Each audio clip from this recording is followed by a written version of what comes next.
It's almost about that time, right about now. Right about now. Funk, bunk, bunk, bunk, soul brother. So I had asked you whether where you grew up there were a lot of Asians. Were you kind of in the minority there, or was it? Because there are parts of Inland Empire that are, well represented by Asians, but not the Now, rest. yeah, yeah. Yeah, Um, now. no, I think it was maybe 3%. Wow. Okay. Yeah. But I will say, like, the Asian American community, well, the thing was that my mom was the principal. And somehow we had enough Asians to have a Chinese school on Saturdays. It was That's cool. small, but like my mom was the principal, so I still had like an outside community of Asian friends, but maybe not so Right. much in my classes. Right. Right.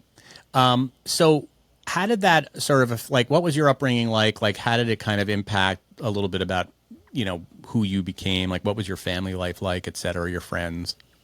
Yeah, my parents were very typical immigrant parents from Asia, and they came here to give us a better life and kind Yeah. of sacrificed everything and were very busy just like working hard and saving money. Hmm. So we were just expected to perform as Asian kids are. The model minority myth does like have a basing in something like we were expected to go to good colleges and get A's only and do something very successful with our lives with a 401k. Yeah. Yeah. Yeah. That And I worked mean, out real well yeah, for us. I know. Oh, yeah, we're finding out now. Thanks. Yeah. Yeah. Um, but yeah, they were very strict, or my mom was very strict. So, we had to come, not a whole lot of socializing outside of school. And then we had very regimented schedules where we'd go to school and then afterwards I'd have like an hour of piano and then like an hour of Kumon, which is like for studying for SATs. And then, Yeah. You still have Kumon. Yeah. oh yeah, they still have Kumon. I've seen Kumon. Yeah. I think Yeah. my son did Kumon. Oh, Yeah. really? Okay. Yeah. Um, yeah, so that and Chinese school on the Saturdays. So yeah, it was a pretty normal life though.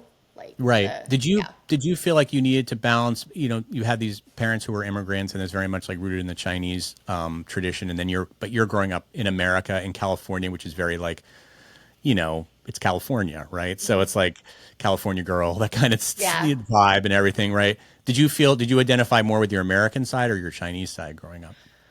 That's a good question. I think I identified both, but of course I wanted to be more Americanized. Yeah. And like my best friends were like my neighbor was my age, like a natural platinum blonde girl, and she was just so carefree. And I just noticed like I was really shy and she was charismatic and really beautiful. And she Right. just got so much more attention than me. So I remember being like kind of jealous of that and like really helpless to do anything about it. Right. Right. Except you could dye your hair blonde, I guess, whatever it was. But it wasn't that. I mean, yes, blonde hair always helps, but Yeah. it was more like I was uncomfortable in my skin. Like, yeah. Yeah. And she was very comfortable. Right. So when did you first kind of get introduced to modeling as like something that you could do and make money doing? That was way later, but I first discovered it in high school. So growing up, there were no Asians. There's the Asian prostitute in a movie, but there was like no Mm. Asian movie stars. Lucy Right. Liu came way later.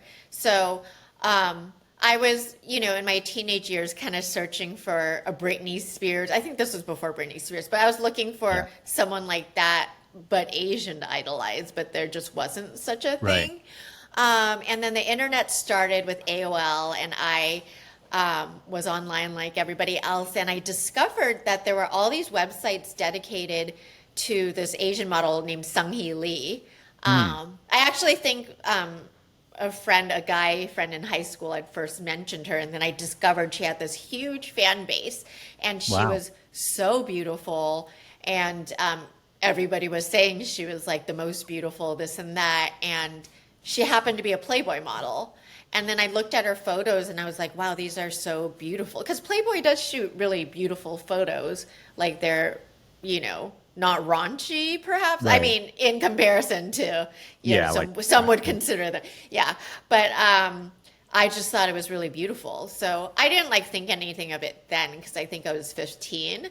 But I hmm became a fan collecting her like calendars and being a member of her website. It wasn't until I got to college where I was thinking like, oh, maybe this is something I could pursue. Yeah. And tell me about that decision. Like, again, there weren't a lot of, people of Asian descent like modeling at that time, right? We're talking about like 90s here, early Yeah, 90s. Yeah. yeah. And, you know, like, how did you even, so you had this role model, but, she was kind of almost the exception, right? So how did you think, oh, well, maybe I could actually like do some modeling and make some money doing this?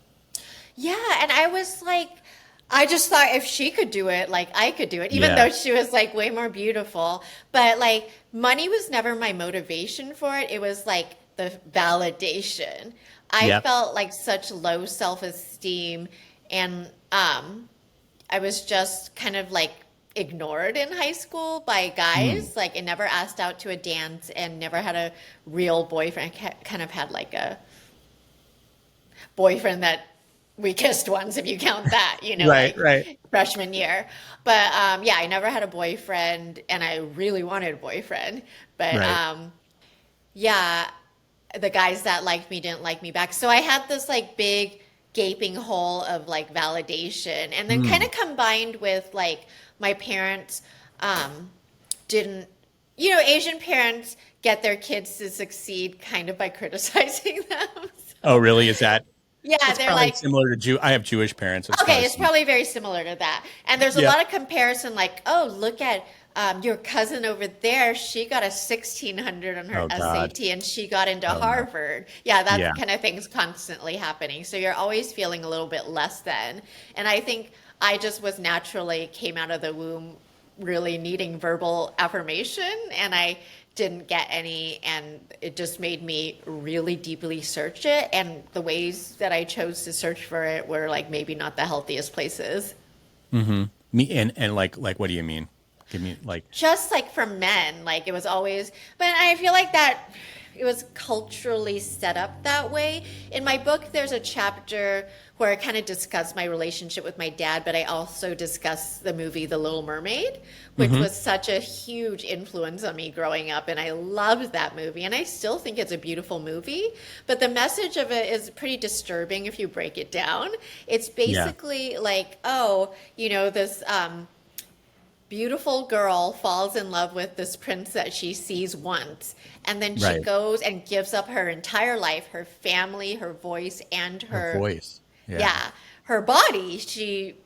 Has she changes her body for this man that she met once and then he ends up falling in love with her without speaking a word to her, so it's only for beauty. It can only be Right. for beauty. They've never Right. spoken. And the message is like, this is aspirational and like, oh, she wins him in the end. That's like the greatest reward. Right. Just change yourself for him and you'll get him. Yeah. And It's a terrible yes, message. getting him is the end The goal. goal. Yeah. Yeah. That's a terrible. So that movie had an influence, I guess, maybe indirectly without even like subconsciously on like kind of like your like the way you saw men and the way you saw like getting that validation that you so craved was like you were trying to find it through guys, right? Yeah, and I would say subconsciously, but I would say all the fairy tales and all the movies for women had this kind of messaging. So it was coming at probably all directions back then. So the modeling, so what gave you the confidence then to get into being a model? If you had that kind of insecurity, it's interesting to me. Yeah. So when I went from senior year into college, like I dropped 10 pounds and just Mm. like kind of changed. Yeah. Yeah, When I got into physically. college at UCSD, like suddenly guys were asking me out, like out of nowhere. I got a Hmm. boyfriend like immediately 1 month after getting into college. It was like this Right. thing that happened over the summer that I didn't even really know how it happened. But maybe maybe I just internally became so much more confident because I did feel a little bit That seems to overweight, have so maybe. much to do with it. Yeah, that has Yeah. a lot. And sometimes people are late bloom. My kids are always like, "Oh, he glowed up." They always talk about how people glowed up. You know? Yeah. And like, I guess when you're young, you could do that in one summer. Like, it doesn't Yeah, you happen so glow up much all of a now. sudden. Then Yeah. you come back and you go from suddenly Yeah, everybody I is think like there's very attractive. movies about that where you come back from summer vacation and suddenly you're Exactly. hot. So Yeah. maybe you glowed up your freshman year, and suddenly you got this attention. But was it enough? Like, did you still feel that insecurity that you had grown up with? Well, I think that insecurity is a hole that can never be filled. Like if Yeah. you're trying to fill it with outside stuff, it will never fill it. It will like feel like, because for me, I felt a lack of self-love really ultimately. So Hmm. any magazine cover or like anything I'm searching for validation, any boyfriend is only like a temporary feeling that feels really Right. good, but then it just becomes empty again and you're like searching. And you probably didn't have that realization until much later in your Oh life. no, I mean, I'm barely Yeah. having the realization like with it, Now. still learning more about it, you know? So, Yeah.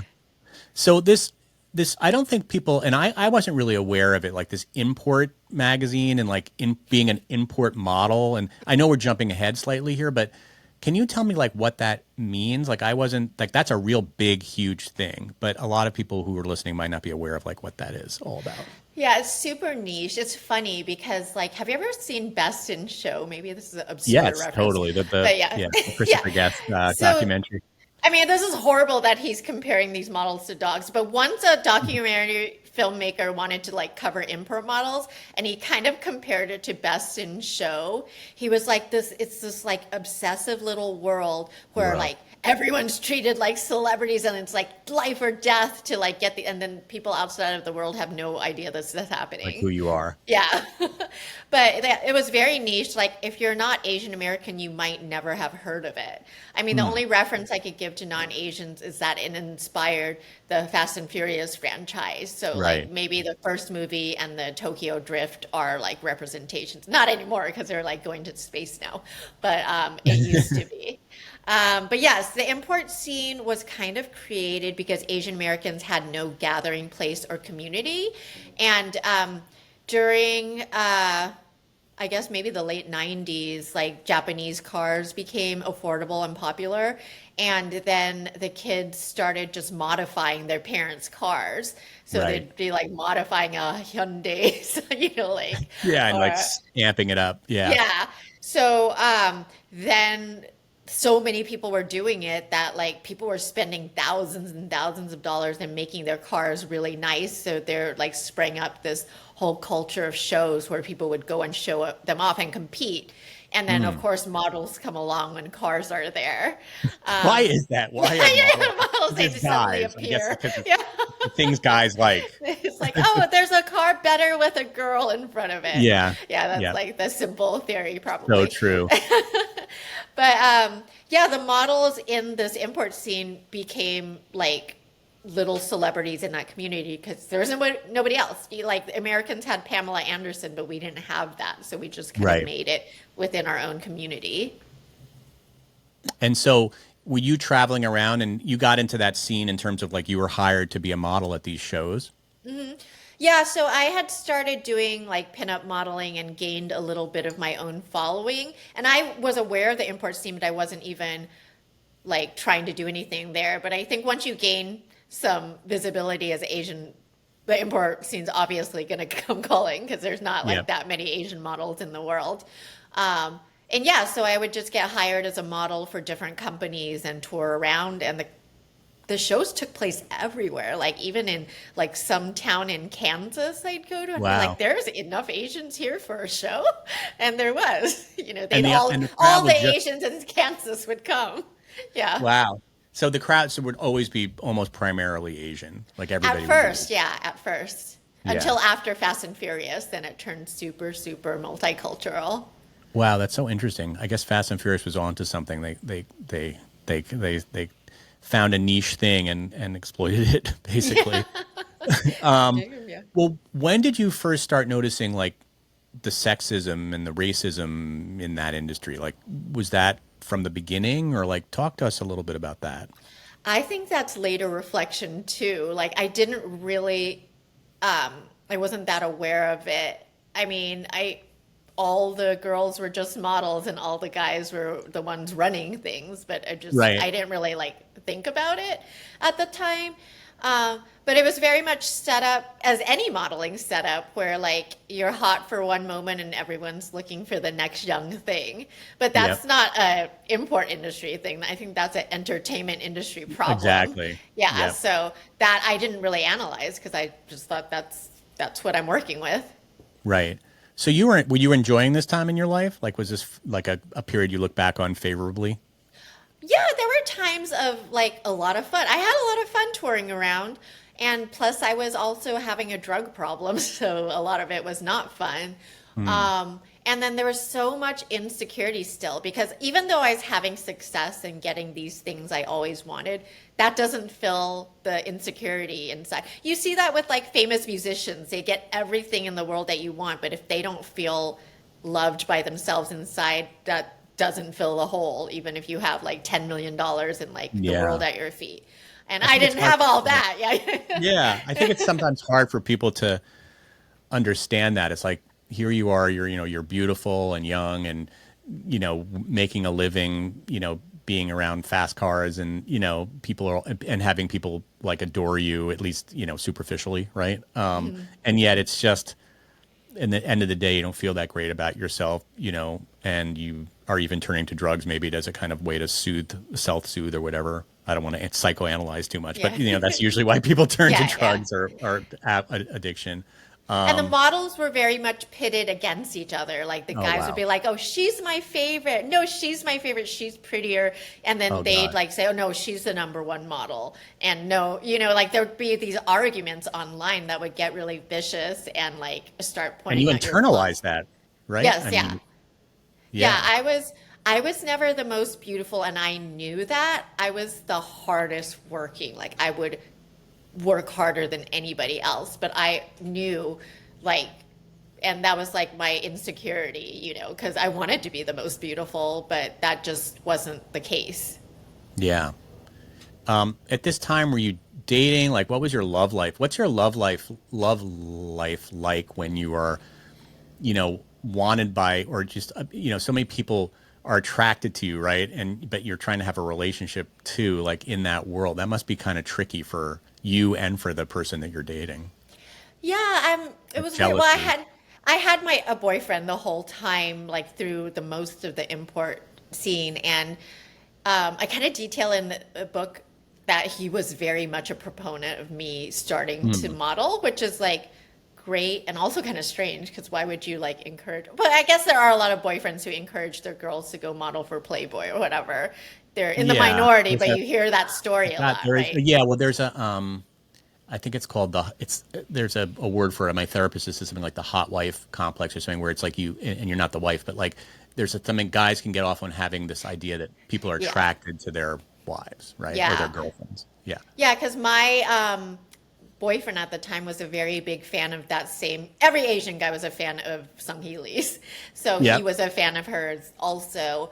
And when I suggested I wanted to do something like that, I think that was what helped me at the time because he was the first guy to tell me I was beautiful, and he would like affirm all of these things that I didn't get growing up. And when I suggested that I wanted to model, he was super gung ho about it.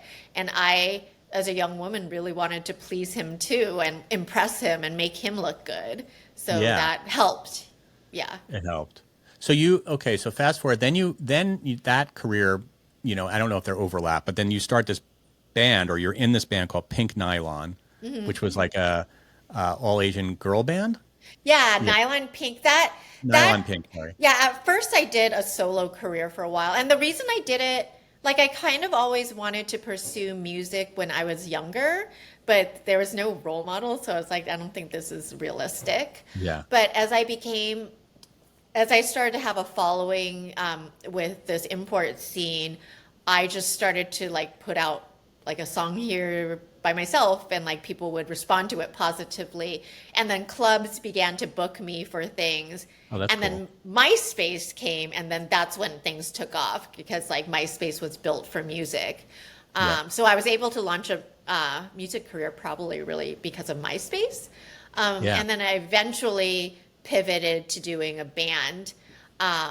Yeah, I ended up being an all Asian American girl band, but it didn't start like that on purpose. But once it became that, then we had a very, very specific niche because we were really the only ones doing that. Yeah. Okay, so then how did you get into writing and being a creative in that way? That is so random, actually. So after the band was over, I didn't know what I wanted to do with my life, and I had no backup plan. And how old were you at that point? I was like 30? early 30s, yeah, maybe mid 30s. That's like when it's harder to be a model, right? When you're that age, Oh, unfortunately. no, I had stopped modeling long before Yeah. that. So I was still Yeah. doing music, which is difficult at that time also. Yeah, exactly. But I had much younger bandmates in the band, so that was helpful. But yes, it was definitely time to stop doing that entertainment career. And it was literally just me and my guitarist were like brainstorming things to do. And then we thought like blogging was really huge at the time, and our Yeah. website had a good amount of traction to it. And we had all this footage from traveling or touring as a band. So we decided to pivot to a travel blog. So we started there. And then I started to go on press trips, and then I'd meet How journalists. fun are press trips, right? Oh my God, the best things in I the w- world. I was a travel writer for a minute. Oh, And best thing in the world. super fun. It doesn't pay anything, but I guess you probably figured out a way to make money off of it, maybe through your blog. Like it doesn't like if I would take an assignment from a magazine or something, it would be like terrible pay. Yeah. But it was so worth it. Like especially when I was single, like to just go on these amazing trips, like all over the world and stuff. And Yeah, have the them take- joke's like travel writer means like you have another job or a rich husband or you're like Exactly. independently wealthy. But Yeah. I I love how never the- worked. Yeah. Sometimes people bring their partners along and they'd be like, this is my photographer. You're like, yeah, right. You just want to bring your like significant other on a trip. What were some of the best places that you went to during your travel writing era? Oh my God, so much. And I'm still doing it on the side. It's not my That's main fun. thing because I'm still so passionate about it. But I'm a diver, so I love the dive locations. Oh, how cool. So Bora Bora. And I don't know about you, but like I want to go everywhere, but a lot of places I'll only go once, like because I had to Yeah. go there. I had to go to Yeah. Iceland, but like I'm not a cold weather girl. Yeah, I went to Iceland. That wasn't my favorite of all the trips, but it was cool. I loved Yeah, it. I had to go, right? Yeah.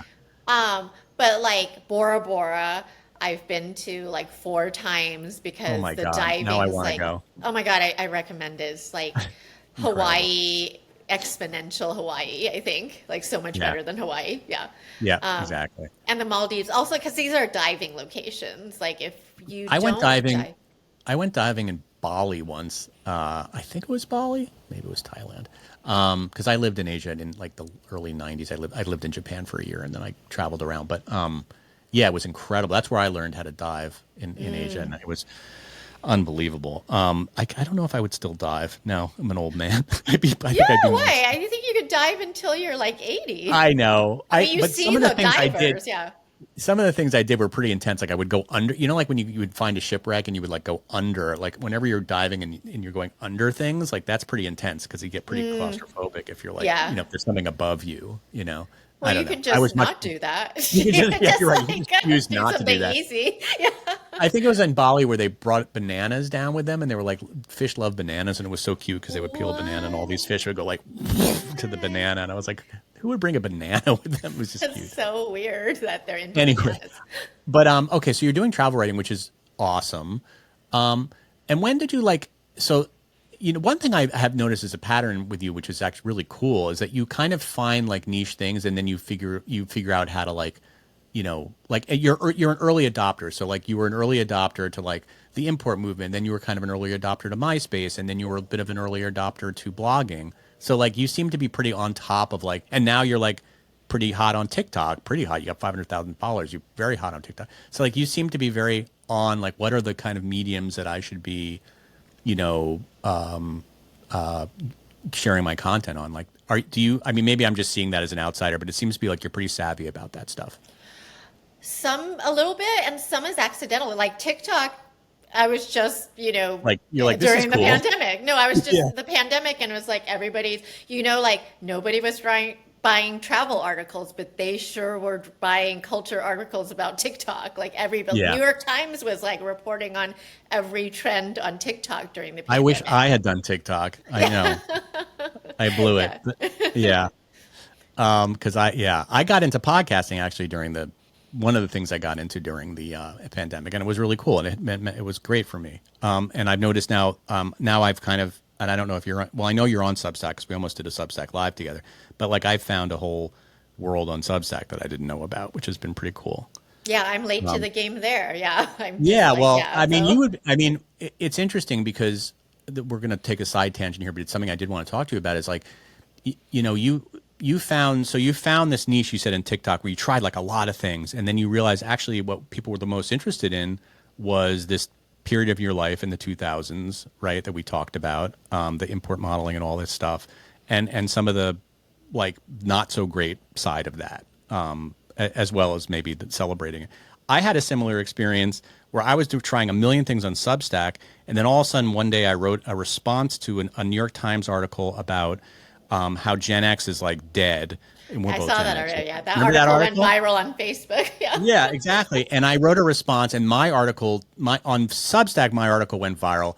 And then I was like, oh, that's interesting. And then I wrote another article, kind of about that topic, about how like Gen X is not dead, we're resilient, we're this, we're that.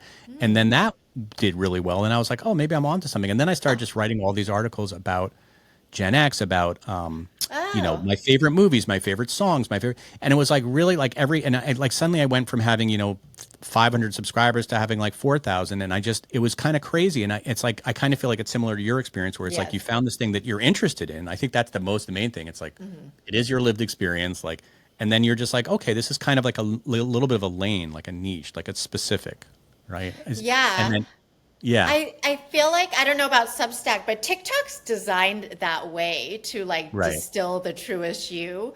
Because right. like the same thing, my guitarist, we were trying like all kinds of crazy content, but she finally at the end started posting like badass guitar videos because she's a killer guitarist. And Right. that became her niche, as it should That's have the always thing. probably been. And now she plays for the Smashing Pumpkins. It's like the No crazy. way. Yeah, yeah. She's like the Asian guitarist on tour with them, and they're on a. My friend She's who's probably listening to this was married to Darcy, who was the former bass player. He wasn't married. He was married to Darcy's sister. So I had sort of a connection to the Smashing Pumpkins when I was, in the '90s, back in the '90s, when James Eha. I don't know if James Eha's even in the band no, anymore. he still is. Yeah, He's I still think in he the band. left a little bit, and then now he's back. Okay, so James Yeah. and Billy, and I think Darcy's out now. No, I don't know who yeah, plays the she's bass. gone. Yeah, she's gone. But anyway, so yeah, so I have been a fan of the Smashing Pumpkins since the very early days, even before they were famous. That's so cool. But now I'm on a sidetrack. So she went to play for the Smashing Pumpkins, which is awesome.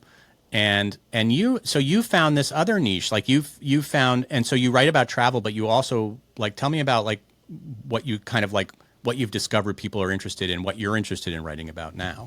Yeah, so for my TikTok content, it's always just Asian American content and news, little like Yeah. subcultures, and also it's geared towards women a little bit, but it can apply to both. Right. And then I mostly write about travel, but like I do culture stories too, like when the Love Island controversy happened. I don't know if you noticed that with Yeah. Sierra. Yeah. Yeah, I know. So. Just through my daughter, I know about Okay. it. Yeah. So Right. I end up writing about things like that because they're relevant to my community. And then, yeah, the book came about only because of TikTok, honestly, during that period. That's the only reason. It's because it was successful on TikTok, so publishers were like, "Okay, she's got a following, and Well, she has something to say."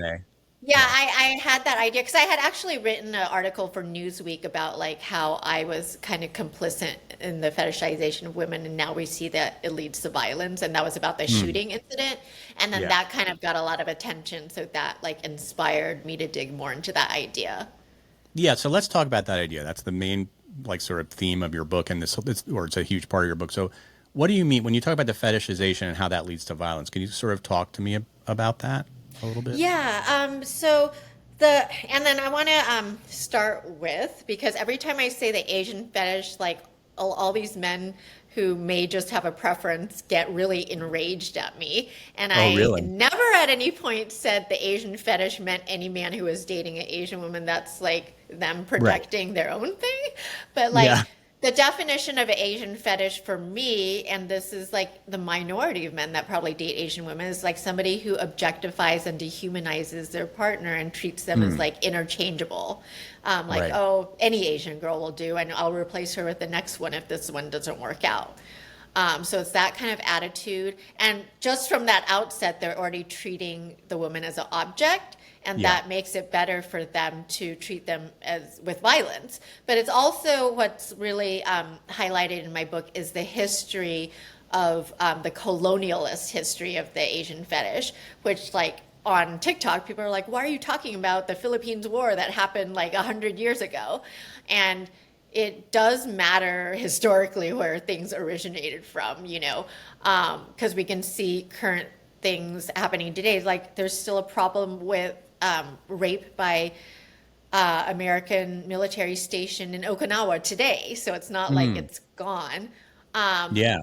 But basically during, wars like the Philippines War, Korean War, World War II, where Japan Vietnam. fell, Vietnam War. Vietnam, obviously. Oh yeah, Yeah. big Vietnam should be the lead one. But like Yeah. after the soldiers were done fighting, they were sent for rest and recreation. So that would just basically be some Southeast Asian country where prostitution was encouraged as a reward for the men. And the men met Asian women for the first time as prostitutes, and then somewhere along the way they kind of just associated all women with that, but they were never interacting with any like real women. Right. And the women there, like for the Philippines War, like there was a saying that came up called, they would say about the Filipino women, like they're, oh no, I totally forgot it now. But it was like little yellow things powered, sexual objects powered by rice. It's way worse. I want to Yeah. remember it. And It's already bad. So, yeah. yeah. But it was something like that. And the women could be bought for a price of a cigarette. And then they said that all women were tell me if this is too much for the show, but they were No, just it's saying okay. like the women had to perform all three holes and they were just treated like animals, basically. Wow. This is during the Filipino War. Yeah, but this probably applies. This applies Yeah. more recently to like World War II when the American soldiers came to Japan. So, Right. yeah, Yeah. becomes And more then, of course, present day. Vietnam, like even it's kind of immortalized in the whole Full Metal Jacket, the Me So Horny, and then like that song, Me So Horny, and like Yeah, that that song whole was so thing. big. That was so Yeah. big. Just to have Yeah. men like yell at you when you're walking on the street, me so horny. It doesn't happen so much nowadays, but it definitely happened, around that time period. Right. So how do you tie that back to your own, because you said you're complicit to some degree, or you feel somewhat complicit. Like, how do you tie that back to your own experience of being a pinup model and a car model, import model? Like, talk to me about that. Well, I think I just objectified myself, so that definitely contributed to men viewing me as an object, and by default, that would sometimes apply to other women. And then I was aware that plenty of men that were my followers or subscribers to my website were Asian fetishists who would very proudly tell me so. And I encouraged that because that was like fueling my popularity and like an income at that time. And I, at the time, did not really think anything about it because like all the models, whether Asian. So this was during the early 2000s, and I quote this book by Ariel Levy called Feminist Chauvinist Pigs. And during this generation where Stuff Magazine and Maxim was big and like Yeah. Playboy was really respected and the girls next door were on TV, and it seemed very wholesome the way that show was presented, Yeah, even though totally. it's like a disgusting situation if you really, nobody thought about it deeper, but it's Like how disgusting. gross. Like, yeah, it's like they're all Yeah. living in Hugh Hefner's house, and it's like he's this old lechy guy, It's and like yeah, disgusting, yeah. Yeah. But we all watched the show, The Girls of My Generation, and we wore the Playboy I remember we logo. did a party. I mean, I remember Stuff did a party for like I can't remember who the main woman was on that show with Hugh, but like she came to a part like we did a whole party and all the cast came, and I mean now I think about it, it's like weird, but whatever. It was just what it was back then. Yeah, every guy wanted to be Hugh Hefner, and now it's like, I hope everybody realizes that he's a predator, you know. Yeah. But we didn't realize it or think too much of it then. Did you go to parties at the Grotto back in your modeling I've days? been to or- the Midnight Summers Dream Yeah. Party, but I was there for the amazing food spread because it was amazing. They had good parties. Honestly, Stuff Magazine had some amazing parties. I don't know if you were around, but they rented out the. I mean, now I didn't even live in New York. I mean, I lived in New York at the time, but they had rented out the Santa Monica Pier. Like I don't even know if you wow. do that anymore. The entire pier, and then just invited attractive people and celebrities basically to like ride on things. That's amazing. Yeah. Yeah, it was crazy, but kind of gross. But anyway, it is what it is. It was just a different period. It was just such a. But you're right. There was that whole Laddie magazine period. So and that big. was- They're so not big anymore. They're not big. I still work for Maxim, but it's like a totally different type of magazine now. I mean, I'm just a freelancer for them, but like it's different now. But it's amazing that it even still exists. But so it was a different era, and I guess people maybe like Gen Z will look at like a Maxim and be like, oh, that's gross. I'm sure there's probably an equivalent now, right? It's like it didn't really go away. It just kind of went underground, I guess. Or Yeah, I now don't it's know, more you find it online. OnlyFans. Yeah. Yeah, exactly. Yeah, or Instagram models are still posing in Right. that way. But yeah, the women of the generation were taught that sexuality was empowering. And Yeah. there's a whole generation of women with the Girls Gone Wild where they were tricked and coerced into all kinds of things. But when we were seeing it on TV, it was just normalized, like these Yeah. horrible ads. And we were like, oh, haha, that Girls Gone Wild, like nobody took it that seriously. Yeah. You're making me think that I'm going to recommend to you and your publicist that you go on my friend Courtney's podcast, because she talks about a lot. She talks a lot about Girls Gone Wild because she had experience with them, and she yeah. does OnlyFans stuff. And yeah, so I think she'd love to talk to you. But anyway, that's an aside. Definitely. So okay, so you decide that you had to speak out, like not only in this book but just in general, right? Like it was time. And who are you speaking to? Like the next generation? Like who do you want to hear this message?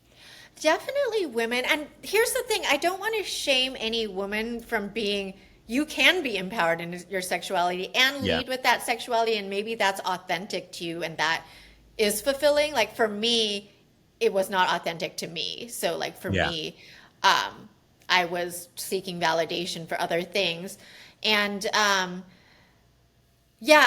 guess I would want to tell my young self that you're worth so much more than your youth and beauty, and your sexuality. Not really, it was the sexuality.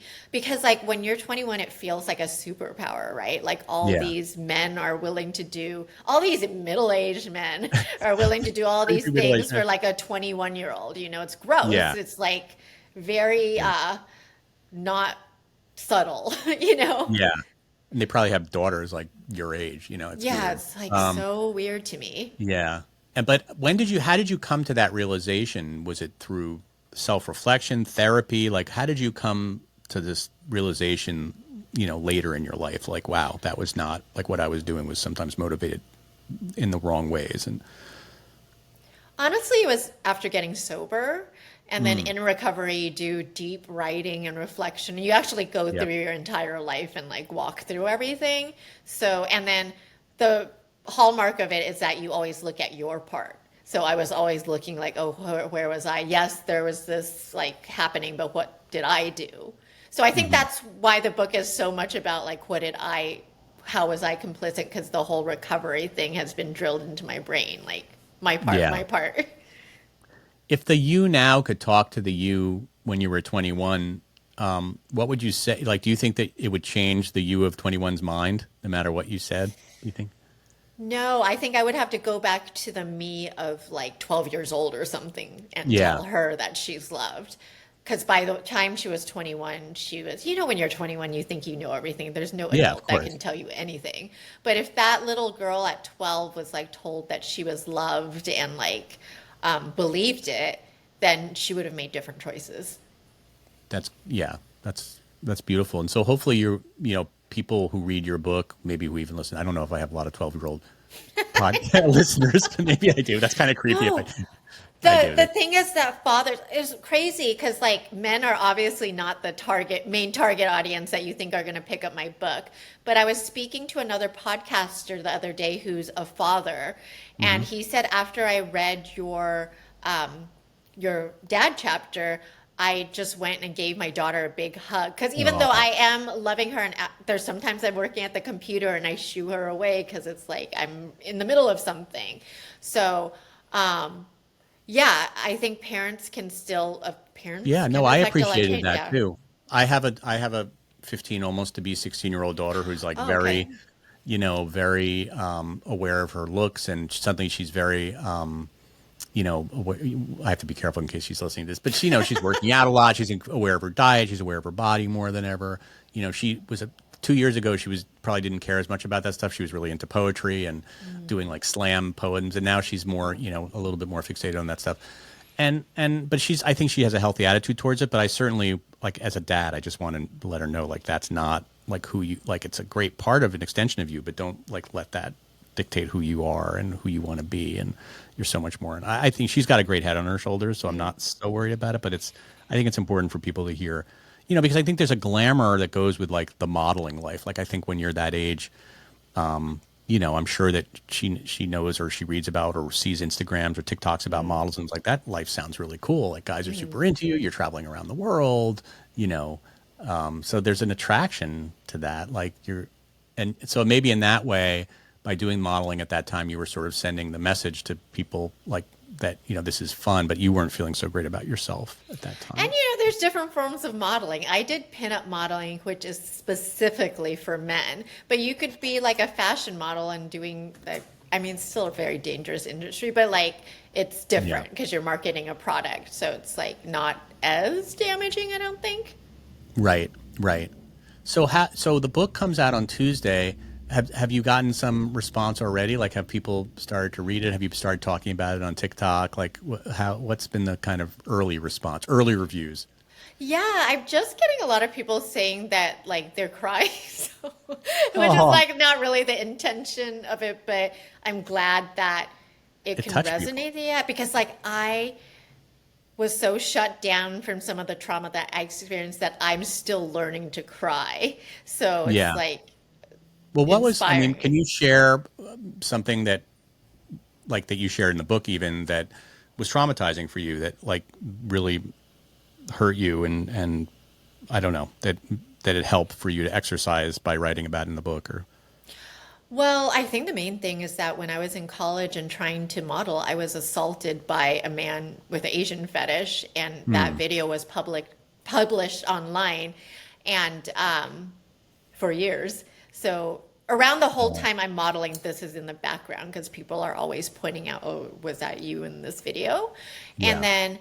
then just how much we victim shame in the Hmm. society. Like I just posted a video about it this morning and I don't like read all the comments because it's just not healthy. But Yeah. like I posted about this video being an assault and there's already many men, always men in the comments saying like you went to the shoot, you could have said no, I know. Why like do yeah. guys have some guys have such a hard time like accepting that they're to blame, right? Like they always want to say, well, you were wearing something provocative, or you like I don't know. It's a weird reflexive thing that I mean, not a lot, a certain type of guy has. It's just so weird. Like, you're Unfortunately. not a woman. You don't know what it's like to be sexually assaulted. Maybe don't have an opinion on Yeah, this because maybe you, sit this one out, dude. yeah. Yeah, yeah. I mean, it's a really brave book, and I love that you're coming out and talking about it now. I'm curious because you're like well, you're younger than I am, but you're in the same generation as me. And I'm curious, like, there's a lot of people I think who feel like when they get to be like in their 40s and 50s, like, okay, like I'm sick of doing the job I was doing, I've been doing my whole life. Or maybe they're like, it's like that article said that we talked about in the New York Times, like, some of those jobs aren't even available. I mean, I was a magazine editor, in the 90s, like, good luck, Oh, I high mean, flying back then, right? It must have been yeah, great to be it an was editor. super fun, and it was like that was my import, experience where I was like doing something that was cool, and it was like Yeah. working for like Glamour magazine and working for stuff, and then Maxim. Wow. So it was fun, but like that's long gone, Mm. and I've had to pivot many times in my career. So, what's your advice? I mean, you seem to be somebody who's been really good at. You're very entrepreneurial, obviously. You've been really good at pivoting, and like, how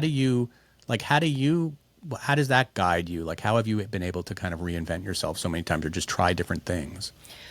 I think a lot of it is like no fear of failure. And that's Mm. because I've been online for so many years and people have said such horrible things to me Yeah. that, like, a magazine saying I pass on you, like, who cares? Like, Yeah. I will pitch like until somebody tells me no. And if they tell me no, annoyed, I don't care. Like, it's not as bad as being like called a whore, Yeah. So, I I think that's think, great advice. yeah. Yeah.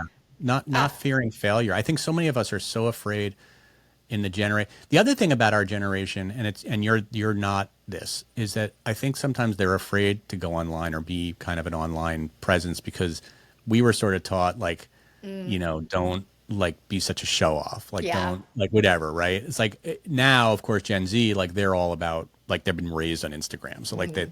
There's nothing weird about making a video, but like for us, I think that's like a little bit of a kind of like, oh, is that going to be too egotistical or like, but I think it's get over it, like Yeah. in a It's all way. about not caring what people think at the end of the day. And Hmm. as you know, it's not like completely doable. I still get Yes. hurt sometimes by comments, but it's like mostly don't care what anybody thinks because it doesn't matter what some random person in Ohio without a photo thinks. Yeah. And and it's amazing that you even read the comments. I guess there's some part of us that just kind of wants to know, right? Like there's a time Yeah. sometimes like I don't really want to read my comments. I don't get nasty comments. I mean, knock on wood, I don't know why. I'm probably going to get a ton of nasty comments on this, but I don't generally, but I'm not, it's whatever. I'm not a target in that way, but um uh you read them. I guess I don't know, is it just human nature to kind of want to know or like Well, I guess I could completely turn them off, but you kind of like when you have a video want to like see the yeah. temperature, but Yeah. I like just have the notifications on Instagram. So if I happen to log on, I'll just glance at the feed to see like what's happening, but I won't go into the video and read all the comments because then that's when it gets toxic. Yeah. Do you have any advice for a Gen Xer wanting to go on TikTok? Like, what's the secret? Because I think a lot of people think of TikTok as kind of like more of a young man's game, like for like Gen Zers. But there's a lot of people There's like a in their lot of, 40s. yeah, a lot of Yeah. people in Gen X on What is your? I mean, TikTok. to me, you can tell me is first of all, you just try like a lot of different things. I know that sometimes like be familiar with the platform, like understand like what works Hmm. specifically on TikTok because it might not be the same thing that works on YouTube or the same thing that works on Instagram. Like if there's a trend or whatever, like a thing happening. Like I saw you did one on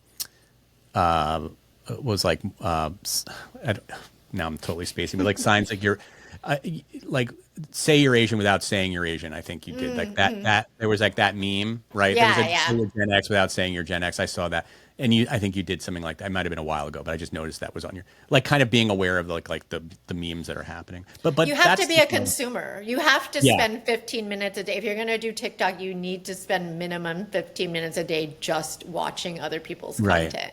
Yeah, and because you have understanding to, Gen Z sees in 1 second if you're speaking their language and like if you're right. getting, if you don't need to speak exact, but they get if you're in on it. What do you think the secret? I mean, 500,000 followers is a lot of followers. What do you think the secret has been to your success there? Well, I posted 3 to 5 videos every day for a year. So there's that. That helps. Yeah, and really maybe for 2 years, but that was like a benefit of the pandemic, honestly. I couldn't do that now. Nothing Like else to do. yeah, I would Yeah. love to learn YouTube, like, but I'm like, I don't have the time. I'm not good at long form, and I don't have, that's an investment. But I Yeah. think if you're going to learn like TikTok, and the landscape's different now, so I don't know if everything applies. But what was really great is that you could go viral on TikTok without having any followers. So I could just experiment with the cringiest content and I wouldn't have my friends on my TikTok. So there's nothing to be embarrassed about because there's a bunch of Gen Zs watching my content. What do I care? You know? Yeah. So Yeah. maybe just start a TikTok account and just like post a video a day for a month just to learn it and just don't add your friends if you're like concerned Yeah. about cringe. Do you feel that most of your viewers and your audience is younger? On TikTok for sure. Yeah, But I for think sure. on Instagram it's a lot of the car show scene. So that's all older. Right. So different audience, different content. Yeah. Yeah. Yeah. The platforms are very content are different for So different I'm going to ask platforms. you more of a kind of like, and you don't have to be honest in terms of like, but in terms of like the question I always get whenever I tell people, oh, I do podcasting, they're like, well, how do you monetize that? Like, how do you make, and I hate the word monetize, so irritating, but like, how do you make, like when you have 500,000 followers, there's probably ways to make money off of having that many followers, right? How have you been Yes. able to leverage that? Mostly just brand deals, yeah. But Uh-huh. it's not what I do full time. I don't make a full time living off that. So that's like along with travel writing and writing a book and all these different things that I You have do. many streams of Yeah. income. You have Yeah. to. That's what I tell Yes. all These people our days age. you have to.